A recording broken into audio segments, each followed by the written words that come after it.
బయట రసీదు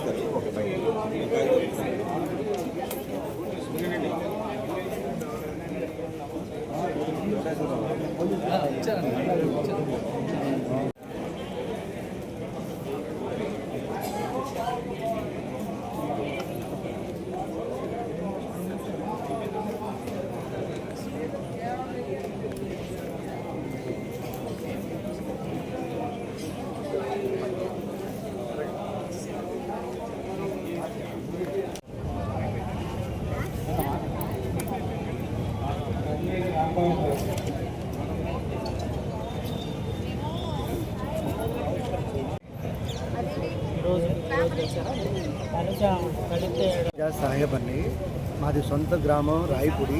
మాకు పొలం ఉన్నది అబ్రస్పాలెం గ్రామంలో ఉంది. అక్కడ 91 సర్వే నెంబరు 91. మాకు ల్యాండ్ ఉన్నది 90 సెంట్లు. ఆ అబ్రస్పాలెం గ్రామంలో 90 సెంట్లు స్థలం ఉంది, ఆ పొలం ఉంది. ఆ పొలంలో మేము 2012లో కొనుక్కున్న కాడ నుంచి మేము బోరు వేసి అందులో చెరుకు, మొక్కజొన్న, అరటి, నిమ్మ మొక్కలు అలాగా మేము పండించుకుంటున్నాం. ఆ పొలంలో మాకు ఇప్పుడు అధికారులు వచ్చి సర్వీస్ నెంబర్ ఉందా అని అడుగుతున్నారు. మాకు సర్వీస్ నెంబర్ లేదు. మా పక్కన పొలాల్లో సర్వీస్ నెంబర్ ఉన్న దాంతో మేము పొలం పండించుకుంటాం జరుగుతుంది. మాకు ఇప్పుడు వచ్చేసి సర్వీస్ నెంబర్ ఉందా అని అడుగుతుంటే మా దగ్గర సర్వీస్ నెంబర్ లేదండి అని మేము చెప్పిన తర్వాత కూడా కొంతమంది అధికారులు ఆ మట్టి తీసుకెళ్ళి ఆ సర్వే చేయాలండి, ఆ మట్టి తీసుకెళ్ళి టెస్ట్ చేయాలి అని తీసుకెళ్లారు. తీసుకెళ్ళిన తర్వాత మాకు విఆర్ఓ నుంచి మాకు నోటీస్ పంపించారు. కానీ ఆ నోటీసులో మాకు డ్రై ల్యాండా లేకపోతే జరీఫ్ చేశారా అనేది కనీసం ఇన్ఫర్మేషన్ కూడా ఇవ్వలేదు మాకు. మా బాధ ఏంటంటే మా పొలాన్ని జరీఫ్ చేయమని మా చుట్టూ ఉన్న పొలాలు మొత్తం జరీఫ్ చేశారు. మా ఒక్క పొలమే జరీఫ్ చేయకుండా కావాలని ఆపారు. నువ్వు కరెంట్ ఎందుకని వేసుకోవాలా?